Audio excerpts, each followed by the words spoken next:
Welcome to our channel. Today we how to download FordPass app charging reminders, quick tutorial step by step clearly. To download the FordPass app and set up charging reminders, first, ensure you have a compatible smartphone. Visit the App Store if you're using an iPhone. If you're using an Android device, go to the Google Play Store. In the search bar, type FordPass and hit enter.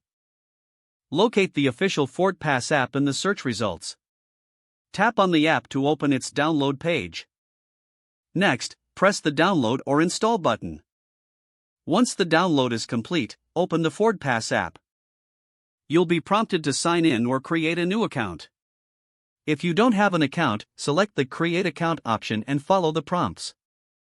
After signing in, grant the app necessary permissions for location and notifications.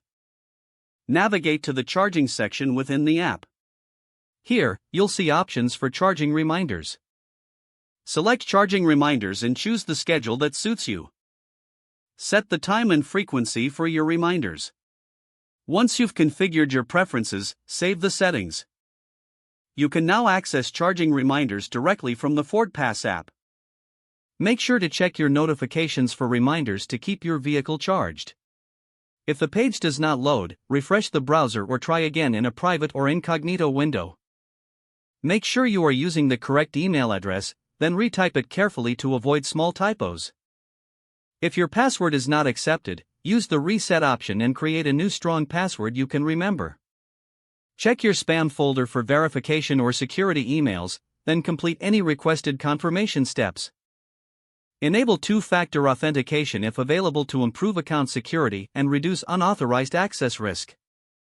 After signing in, review your profile details so your contact information and settings are accurate and current. If you see an error message, note it down and try again after restarting your device and internet connection.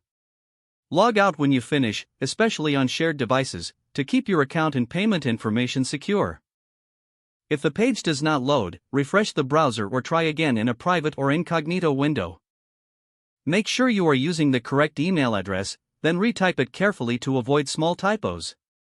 Don't forget to like this video and subscribe to our channel for more step-by-step tech guides.